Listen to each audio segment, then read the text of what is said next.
चलिए, वीडियो बहुत दिन के बाद आ रहा है। आशा करता हूँ आप लोग ठीक होंगे। अब आप लोगों को लगातार वीडियो मिलेगा। पहला भाग अम्ल, क्षारक और लवण का हमारे YouTube चैनल पे अवेलेबल है। हम लोग इसका दूसरा पार्ट पढ़ते हैं, जिसमें हम लोगों को जानना है अम्ल व क्षारकों का गुणधर्म, इनके प्रॉपर्टीज के बारे में हम लोगों को पढ़ना है। तो भौतिक गुण के अंदर हम लोग ये तो जानते ही हैं कि वो खट्टा होता है, जलीय विलयन में H+ आयन देता है। हम लोग रासायनिक गुणधर्मों के बारे में बात करेंगे। तो चलिए सीधे इधर उधर की बात ना करते हुए विषय वस्तु की ओर आते हैं हम लोग। सबसे पहला चीज, अम्लों का रासायनिक गुणधर्म। अम्लों का रासायनिक गुणधर्म।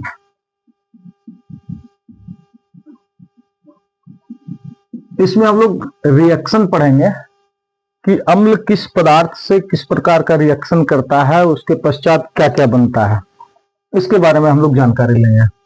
तो इसमें से रिएक्शन क्या क्या किस किस चीज से हम लोग कराएंगे वो ध्यान रखना है। सबसे पहले हम लोग जो इसमें पढ़ेंगे, सबसे पहला है धातुओं के साथ अभिक्रिया। धातुओं के साथ अभिक्रिया। उसके पश्चात दूसरे नंबर पे हम लोग पढ़ेंगे अम्ल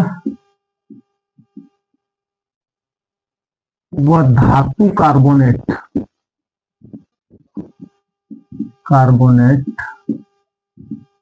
अम्ल का धातु कार्बोनेट या धातु हाइड्रोजन कार्बोनेट के साथ अभिक्रिया। एनसीईआरटी के अकॉर्डिंग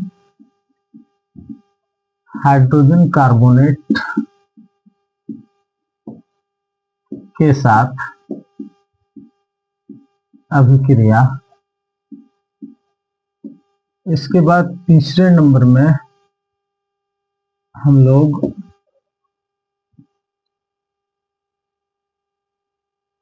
पढ़ेंगे अम्ल व क्षारकों की अभिक्रिया।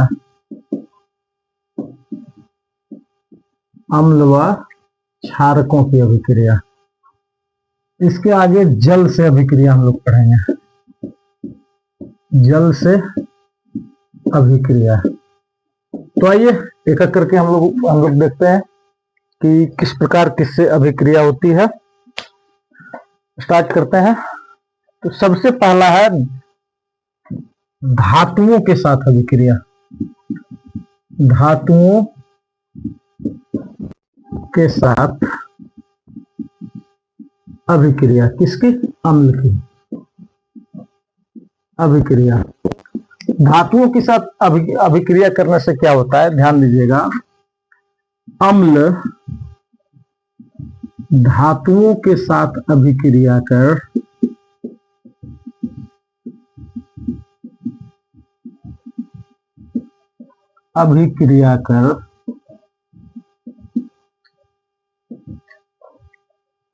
धातु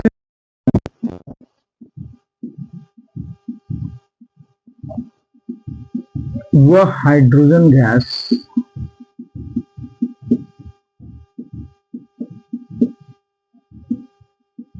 बनाता है। कहने का मतलब क्या है कि अम्ल किसी भी धातु के साथ अभिक्रिया करेगा तो क्या बनेगा? धात्विक लवण। इस चीज को ध्यान रखना है। धात्विक लवण, मेटलिक साल्ट, और हाइड्रोजन गैस उत्सर्जित करेगा। अब जैसे एग्जाम्पल के तौर पर हम लोग देखते हैं कि किस प्रकार वो अभिक्रिया करता है। जैसे Zn प्लस HCl। Zn क्या है? धातु है, और ये हाइड्रोक्लोरिक क्लोरिक अम्ल, है ना, Zn सॉलिड के रूप में हम लोग लेंगे, HCl AQ के रूप में रहेगा। और जब ये रिएक्शन करेगा तो यहाँ पे क्या बनता है, ZnCl2 zinc chloride, zinc chloride. ये क्या है, लवण, धात्विक लवण, धातु का लवण है। क्लोराइड, सल्फेट, ये सब जो होते हैं लवण होते हैं।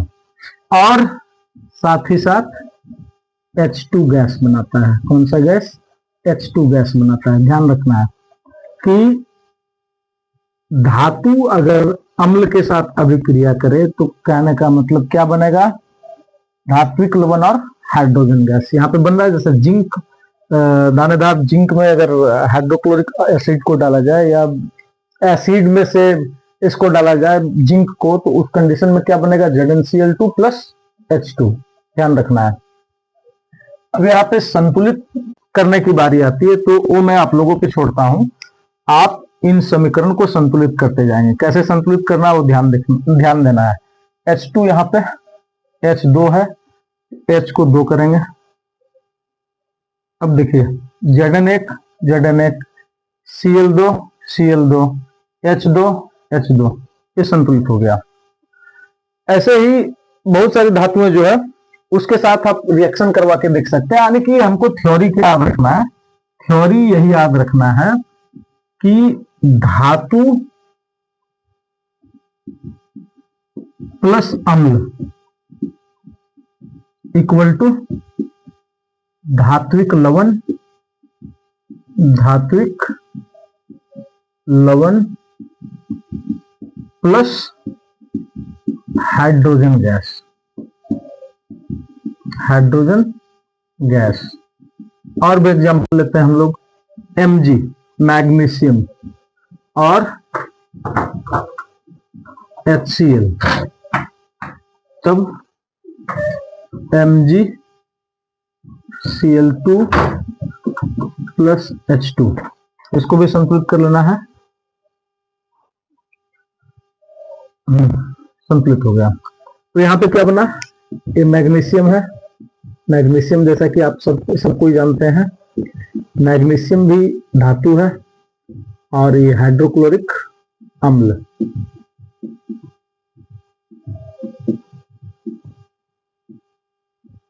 अम्ल यहाँ पे क्या बना, magnesium chloride, magnesium chloride. Magnesium chloride क्या है, ये धात्विक लवण है, धात्विक लवण। और क्या बना, हाइड्रोजन गैस, हाइड्रोजन गैस। अब और आगे देखते हैं, ये Zn H2SO4 के साथ रिएक्शन करेगा, सल्फ्यूरिक एसिड के साथ रिएक्शन करेगा, तो उस कंडीशन में क्या बनेगा, ZnSO4 प्लस H2। ZnSO4 कहने का मतलब जिंक सल्फेट, ये भी क्या है, धात्विक लवण है। और क्या बना, हाइड्रोजन गैस, हाइड्रोजन गैस। तो हम देखते हैं प्रत्येक परिस्थितियों में किस गैस का निर्माण हो रहा है, हाइड्रोजन गैस का निर्माण हो रहा है। और साथ ही साथ क्या बन रहा है, धात्विक लवण बन रहा है ना। अब यहाँ पे ध्यान देने वाली बात है, हम लोग इसको हालांकि धातु और अधातु चैप्टर में पढ़ेंगे, कि हम यहाँ पे रिएक्शन करवा रहे हैं HCl और H2SO4 से रिएक्शन करवा रहे हैं, है ना। अब हम लोग चैप्टर नंबर 3 धातु अधातु जब पढ़ेंगे तो उसमें जानेंगे कि HNO3 जो नाइट्रिक एसिड है, वो नाइट्रिक एसिड से ज्यादातर धातु रिएक्शन करके हाइड्रोजन गैस नहीं बनाता है। वहां पे क्यों, इसके पीछे कारण है, क्योंकि जो नाइट्रिक एसिड होता है वो बहुत ही अच्छा ऑक्सीकारक होता है, ऑक्सीकारक एजेंट होता है। और वो क्या करता है कि हाइड्रोजन गैस के जगह H2O बना देता है, H2O। और खुद टूट जाता है, कभी N2O में टूट जाता है, कभी NO में टूट जाता है, कभी NO2 में टूट जाता है। तो यानी कि जल बना देता है ना। वो प्रबल ऑक्सीकारक है, एक ताकतवर ऑक्सीकारक है। ऑक्सीजन की अतिरिक्त मात्रा उसमें पाई जाती है, जिसके कारण कोई भी धातु जब ये आपका नाइट्रिक एसिड के साथ रिएक्शन करता है तो उस कंडीशन में हाइड्रोजन गैस नहीं बन के वहां पे जल बन जाता है, वाटर बन जाता है ना। इस अभिक्रिया को हम लोग धातु अधातु चैप्टर में पढ़ेंगे, इसको ध्यान रखना है। लेकिन ये चीज आपको ध्यान रखना है कि कोई भी धातु अम्ल के साथ रिएक्शन करेगा तो उस कंडीशन में क्या होगा कि धात्विक लवण और हाइड्रोजन गैस बनेगा। इसको एक क्रियाकलाप के द्वारा आप लोग एनसीईआरटी का क्रियाकलाप जो है चित्र 2.1 देखिएगा, क्रियाकलाप 2.3 एक्टिविटी 2.3 एनसीईआरटी। उसमें क्या दिया हुआ है कि दानेदार जिंक को लिया जाता है और दानेदार जिंक में सल्फ्यूरिक एसिड को डाला जाता है। अब सल्फ्यूरिक एसिड को डालने के बाद उसमें क्या होता है कि बुदबुदाहट होती है उससे, और उस गैस को एक पानी वाले छोटे से टब में निकाला जाता है और टब में निकालने के पश्चात उसमें उसके सामने आग जब लेके जाया जाता है तो उस कंडीशन में चट चट की ध्वनि सुनाई देती है। यहाँ पे इस प्रकार का फिगर शायद हम मिलाने की कोशिश करते हैं लेकिन फिगर तो नहीं बन पाएगा। इस प्रकार का फिगर है, स्टैंड में लगा हुआ है ना, स्टैंड में लगा हुआ है ऐसे, और यहां में से ऐसे करके इस प्रकार से पाइप निकला हुआ है ना। यहाँ टब है,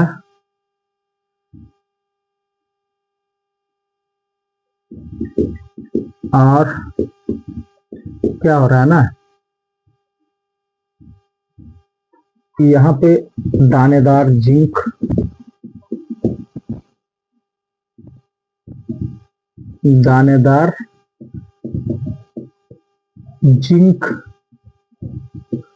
और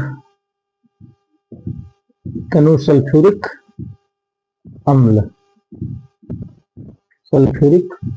अम्ल। तो उस कंडीशन में क्या होता है, जब हाइड्रोजन गैस इससे निकलता है, हाइड्रोजन गैस का जांच कैसे करता है, तो हाइड्रोजन गैस का जांच ऐसे होता है कि इसके सामने आग को ले आया जाता है, इसके सामने आग को जलाया जाता है, और आग जब सामने लाया जाता है तो उस कंडीशन में चट चट की ध्वनि सुनाई देती है। याद रखिएगा, चट चट, पॉप की ध्वनि सुनाई देती है, जिससे पता चलता है कि इससे हाइड्रोजन गैस उत्सर्जित हो रहा है, बाहर निकल रहा है। इस क्रियाकलाप को भी याद रखना है। फिगर है 2.1, सबसे पहला फिगर उस चैप्टर का ही है, अम्ल क्षारक लवण चैप्टर का पहला फिगर है। इससे भी क्वेश्चन पूछ देगा। क्वेश्चन पूछने का तरीका क्या होगा, फिगर छाप के दे देगा। यहाँ पे सल्फ्यूरिक अम्ल दे दिया, दानेदार जिंक दे दिया।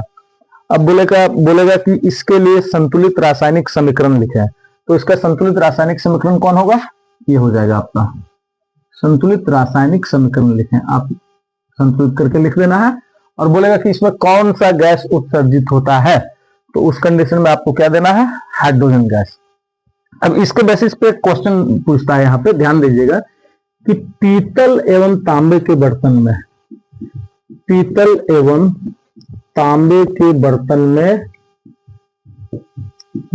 में दही एवं खट्टे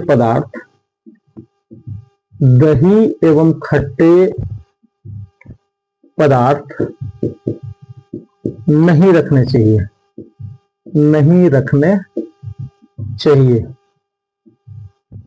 क्यों?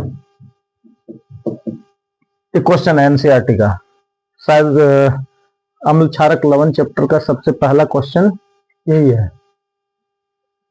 सबसे पहला क्वेश्चन यही है कि दही एवं खट्टे पदार्थों को पीतल व तांबे के बर्तन में क्यों नहीं रखना चाहिए। तो उसके पीछे रीजन नहीं है। हम लोग पढ़े हैं कि धातु और अम्ल एक साथ जब मिलेगा तो कौन सा गैस बनेगा?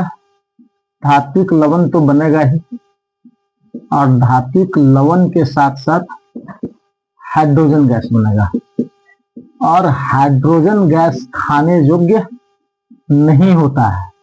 ऐसे जो खट्टे पदार्थ होते हैं उसको किसी भी धातु के बर्तन में नहीं रखना चाहिए, क्योंकि वो हाइड्रोजन गैस निश्चित धातु के बर्तन में जहां रहेगा वहां हाइड्रोजन गैस बनेगा, और हाइड्रोजन को हम मतलब ये नहीं कर सकते हैं, खा नहीं सकते हैं, उसको पचा नहीं सकते हैं, वो एक विषैला गैस है, कहने का मतलब है।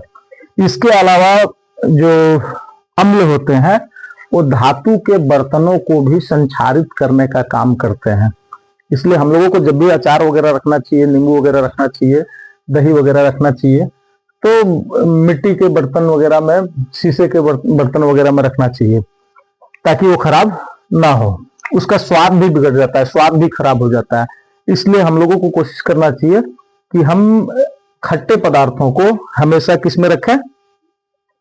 आपका शीशे व ये प्लास्टिक वगैरह, प्लास्टिक का भी यूज नहीं करना चाहिए, शीशे के बर्तनों में रखें उसको। चिमनी मिट्टी का मिलता है उसमें रखें, है ना, मिट्टी के बर्तन में रखें तो बेटर होता है। चलिए अब आगे चलते हैं, डस्टर नहीं है ना। अब दूसरे नंबर पॉइंट की ओर हम लोग बढ़ते हैं। इसमें किसी तरह का दिक्कत हो हम पीडीएफ नीचे दे देंगे, आप लिंक में जाके पीडीएफ को खोज सकते हैं। पीडीएफ 1-2 दिन में इसका कमेंट में हम दे देंगे, आप वहां से जाके नोट्स को कर सकते हैं, नोट्स कॉपी अपना बना सकते हैं खूब बढ़िया से। अब हम लोग दूसरा ये करेंगे, अम्ल का धातु कार्बोनेट या धातु हाइड्रोजन कार्बोनेट के साथ अभिक्रिया। धातु हाइड्रोजन कार्बोनेट या धातु कार्बोनेटों के साथ अभिक्रिया किस प्रकार होती है, आइए चलते हैं।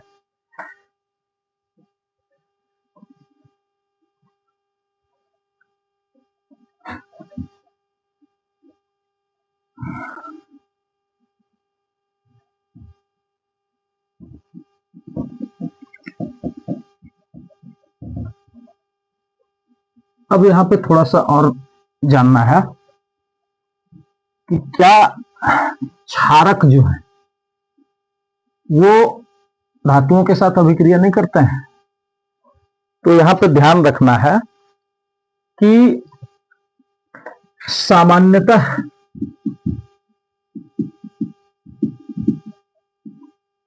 क्षारक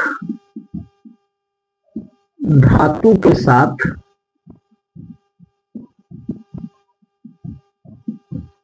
कोई अभिक्रिया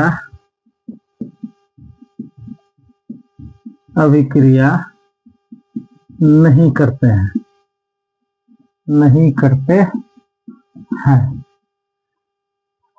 कुछ धातु जो अत्यधिक अभिक्रियाशील है,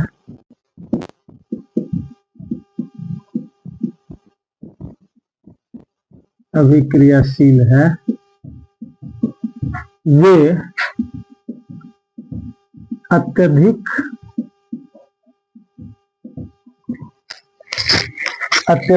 प्रबल क्षारकों के साथ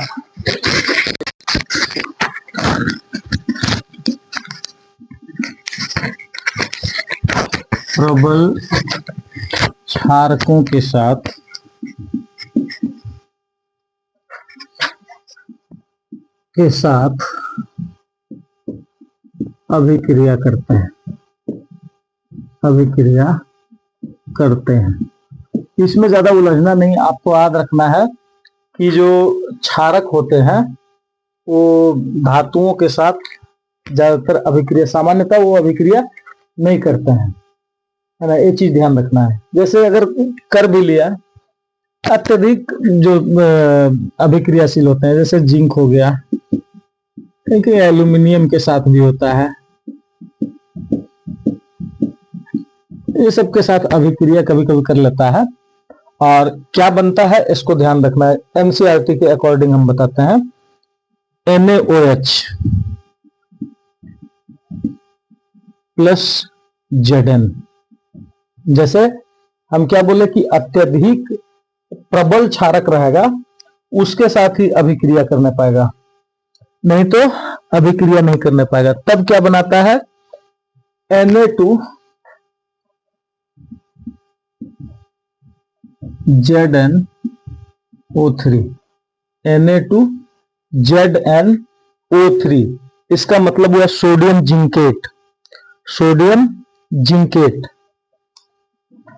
NO2 plus H2, sodium zincate. इसको ध्यान रखना है, यह सोडियम जिंकेट और हाइड्रोजन गैस। इसको संतुलित करने का काम आप लोगों का है, आप इसको संतुलित खुद करेंगे। ध्यान देने वाली बात है, इसको संतुलित खुद व खुद करते जाना है ताकि आपका अभ्यास बना हुआ रहे और बाद में जाके दिक्कत ना हो। अब अगर एल्यूमिनियम से अभिक्रिया करेगा तो सोडियम एल्यूमिनेट बनाएगा, है ना। तो इस तरह से याद रखना है। लेकिन हमको लिखना है गुणधर्म में, क्या लिखना है कि अधिकतर धातुएं जो होती है वो क्षारकों से कोई अभिक्रिया नहीं करता है। ध्यान इसको रखना है। अब आगे बढ़ते हैं हम लोग।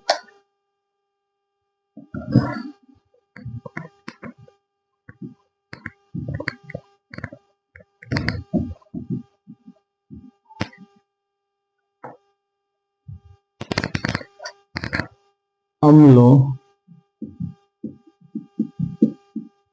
व क्षारकों का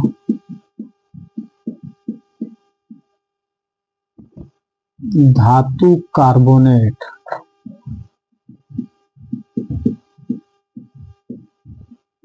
या धातु हाइड्रोजन कार्बोनेट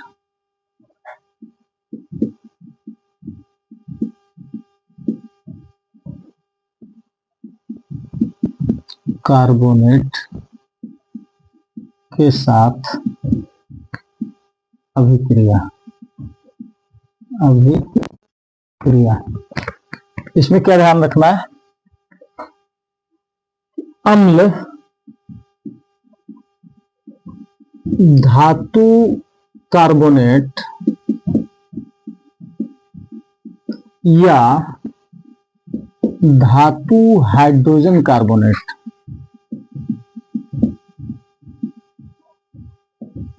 कार्बोनेट के साथ अभिक्रिया कर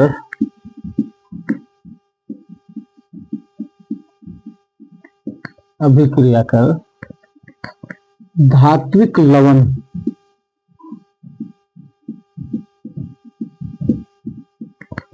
जल व कार्बन डाइऑक्साइड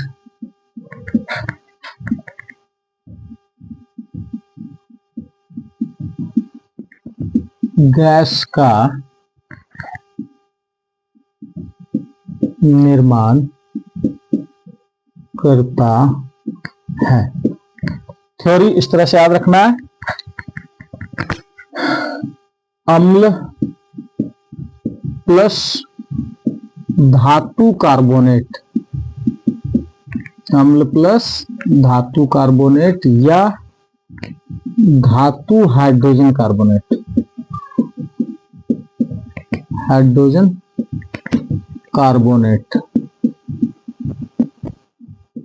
तो उस कंडीशन में क्या बनेगा, धात्विक लवण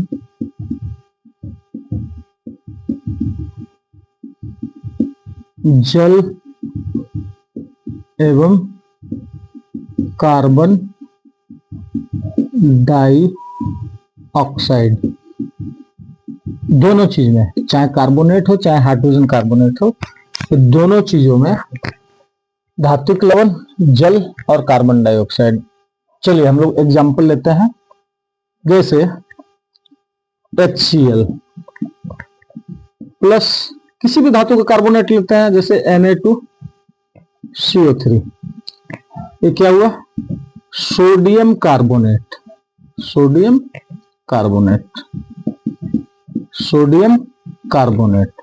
अब इसको जब हम लेके चलते हैं तब यहाँ पे क्या बनता है, NaCl।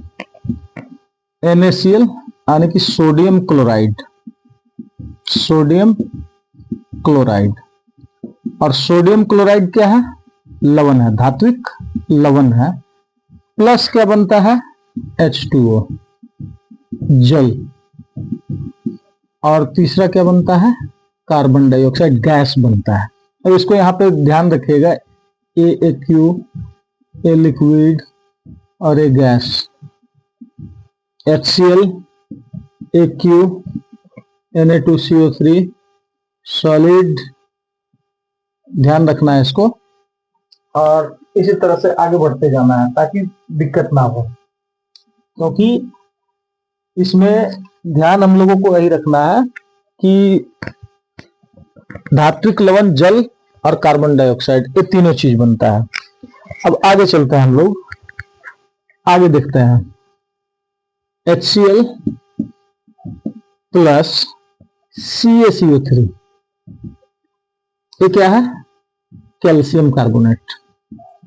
कैल्शियम कार्बोनेट, चूना पत्थर, लाइमस्टोन जिसको हम बोलते हैं, संगमरमर। तब क्या बनता है, CaCl2 plus AbAQ, H2O plus CO2, carbon dioxide gas. तब यहां पे क्या बना, कैल्शियम क्लोराइड। क्लोराइड ये क्या है, धात्विक लवण, जल और कार्बन डाइऑक्साइड गैस बना। इसके अलावा और भी हम लोग लेते हैं, और एग्जांपल लेते हैं हाइड्रोजन कार्बोनेट का, जैसे HCl प्लस NaHCO3। NaH का मतलब क्या हुआ, sodium hydrogen carbonate. Sodium hydrogen carbonate, sodium hydrogen carbonate. तब सेम चीज वही बनेगा, NaCl plus H2O plus CO2। देखिए, अगर कहीं असंतुलित रासायनिक समीकरण हम लिख रहे हैं तो इसका मतलब है कि उसको आपको संतुलित करना है किसी भी हालत में। ध्यान रखना है, आप संतुलित करते जाइएगा, देखना है आपको, ताकि अभ्यास बना रहे आपका। इसलिए हम असंतुलित रासायनिक समीकरण लिख के आपके लिए छोड़ते हैं, ताकि उसका अभ्यास आप खुद ब खुद करते रहें। ध्यान देना। अगला हम लोग देखते हैं आगे। अब ये तो हो गया हाइड्रोक्लोरिक अम्ल के साथ। अब देखते हैं हम लोग सल्फ्यूरिक अम्ल के साथ, जैसे H2SO4 plus Na2CO3, sodium carbonate और सल्फ्यूरिक अम्ल।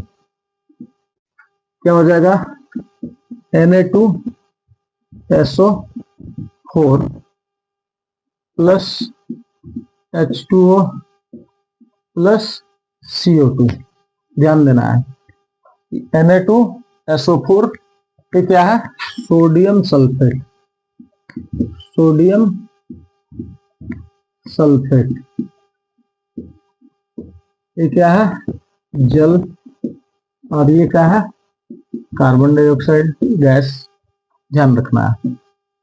तो कहने का मतलब, इसका कंक्लूजन क्या हुआ कि अम्ल धातु कार्बोनेट या धातु हाइड्रोजन कार्बोनेट के साथ अभिक्रिया कर क्या क्या, धात्विक लवण, जल और कार्बन डाइऑक्साइड गैस बनाता है। और भी ऐसे एग्जांपल ले सकते हैं, जैसे HCl प्लस MgCO3 क्या बन जाएगा, MgCl2 plus H2O plus CO2। इसमें भी एक क्वेश्चन दिया हुआ है, शायद आपका NCERT का क्वेश्चन है। कोई धातु A है और वो HCl के साथ अभिक्रिया करता है। कोई धातु यौगिक A है, ऐसा कुछ है, कोई धातु यौगिक A है वो HCl के साथ अभिक्रिया करके एक ऐसा मतलब बुदबुदाहट के साथ कोई गैस उत्पन्न करता है जो आग को बुझा देता है। तो इसके लिए रासायनिक समीकरण लिखने के लिए बोला है। तो यहाँ पे बुदबुदाहट के साथ आग को बुझाने का मतलब है कि कार्बन डाइऑक्साइड गैस निकल रहा है। तो हम लोग समीकरण में एक ही समीकरण पढ़ेंगे कि कोई भी धातु कार्बोनेट के साथ या धातु हाइड्रोजन कार्बोनेट के साथ अगर HCl गैस रिएक्शन करेगा तो कार्बन डाइऑक्साइड निकलेगा। तब यहाँ क्या हो जाएगा, धातु कार्बोनेट CaCO3। वो देखिएगा क्वेश्चन जिस समय बताएंगे उस समय क्वेश्चन करते जाएंगे हम लोग साथ ही साथ, और प्रत्येक क्वेश्चन को हम लोग देखेंगे, एक भी क्वेश्चन आपका छूटने नहीं देंगे। अब देखिए ध्यान देना है कि यहां पे जो कार्बन डाइऑक्साइड गैस उत्पन्न होता है, उत्पादित कार्बन डाइऑक्साइड गैस को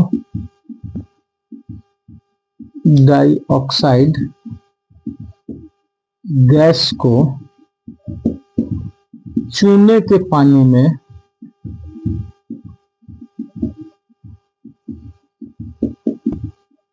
प्रवाहित करने पर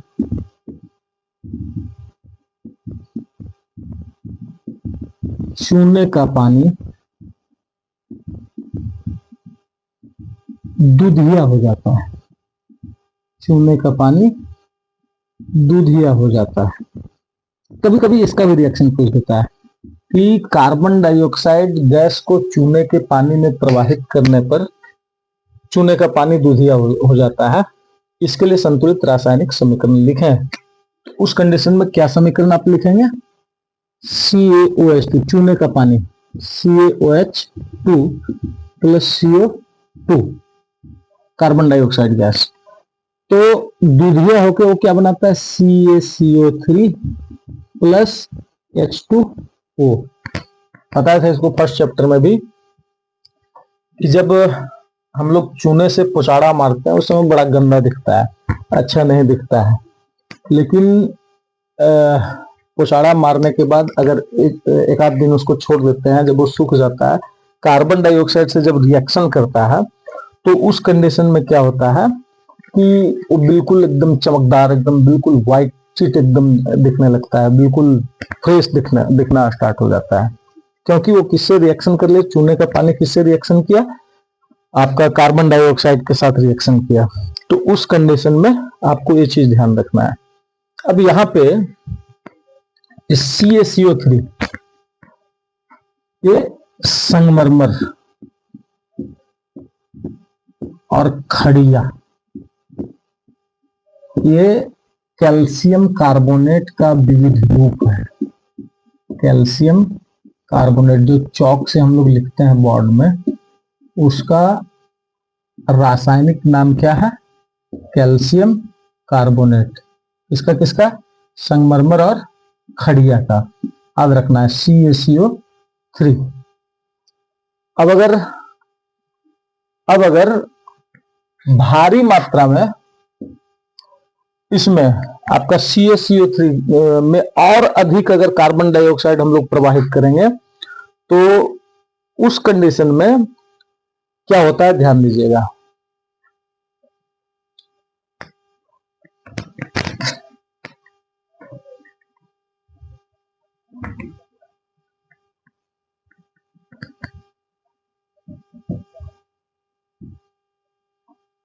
अगर कैल्शियम कार्बोनेट में और अधिक मात्रा में CaCO3 प्लस H2O उत्पादित हुआ था, अब इसमें और अधिक मात्रा में कार्बन डाइऑक्साइड दे दें, तब क्या होगा, तो उस कंडीशन में क्या बनता है, CaHCO3 का होल 2 ये बनता है। ये क्या है, ध्यान देना है, कैल्शियम बाई कार्बोनेट, इसका निर्माण होता है कैल्शियम बाई कार्बोनेट या कैल्शियम हाइड्रोजन कार्बोनेट का निर्माण होता है। कैल्शियम हाइड्रोजन कार्बोनेट का निर्माण होता है। इन चीजों पे ध्यान देना है। सबसे पहले कार्बन डाइऑक्साइड गैस उत्पादित हुआ, उस कार्बन डाइऑक्साइड गैस को अगर आपका इसमें चूने के पानी में प्रवाहित किया जाए तो चूने का पानी क्या हो जाएगा, दूधिया हो जाएगा। इससे रिलेटेड भी क्वेश्चन है, ध्यान देना। अब हम लोग क्षारक का देखेंगे। सामान्यतः क्षारक जो होते हैं, क्षारक वो धातु कार्बोनेट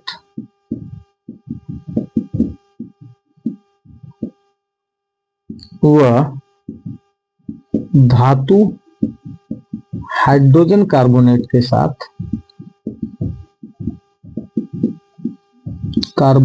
साथ अभिक्रिया नहीं करते हैं, क्योंकि कार्बोनेट जो होते हैं, अधिकतर कार्बोनेट जो है वो खुद क्षारकीय होते हैं। तो क्षारक के साथ कोई रिएक्शन नहीं करता है। क्षारक अम्ल के साथ रिएक्शन कर सकता है, लेकिन क्षारक और क्षारक साथ में कोई अभिक्रिया नहीं करते हैं। चलिए, तो आज का वीडियो हम यहीं समाप्त करते हैं। वीडियो बहुत लंबी हो जाएगी, आप अगले भाग में देखेंगे। इससे आगे का रिएक्शन हम बताएंगे। इसके बाद आप ध्यान रखिए कि मैं एनसीईआरटी का प्रत्येक क्वेश्चन कराऊंगा, मॉडल सेट का प्रत्येक क्वेश्चन कराऊंगा, और 100 में से 100% लाने की गारंटी मेरी है, ध्यान रखना है। आपको यहाँ पे हिस्ट्री का भी हम स्टार्ट करेंगे, हिस्ट्री का भी क्लास करेंगे, तो हिस्ट्री का क्लास आप मिस नहीं कीजिएगा। हिस्ट्री शायद स्टार्ट किए थे हम, उसको फिर से हम शुरू से बताएंगे, और अब वीडियो लगातार चलेगी। तो आप अगर नए हैं तो चैनल को सब्सक्राइब कीजिए। रिजल्ट की गारंटी मेरी रही, रिजल्ट 100% बनेगा किसी भी हालत में। इसके लिए जिस तरह से हमको जहां से कॉन्सेप्ट को खोलना पड़े, मैं कॉन्सेप्ट को खोलूंगा। आप हमारे चैनल को सब्सक्राइब कर लें, बेल आइकन दबा दें, ताकि वीडियो बने तो सबसे पहले आप तक पहुंचे। अब जो हम लोग हैं वो सारी व्यवस्था कर चुके हैं, और निश्चित ही रेगुलर वीडियो बनेगा। अब बीच में कभी गैप नहीं जाएगा। धन्यवाद।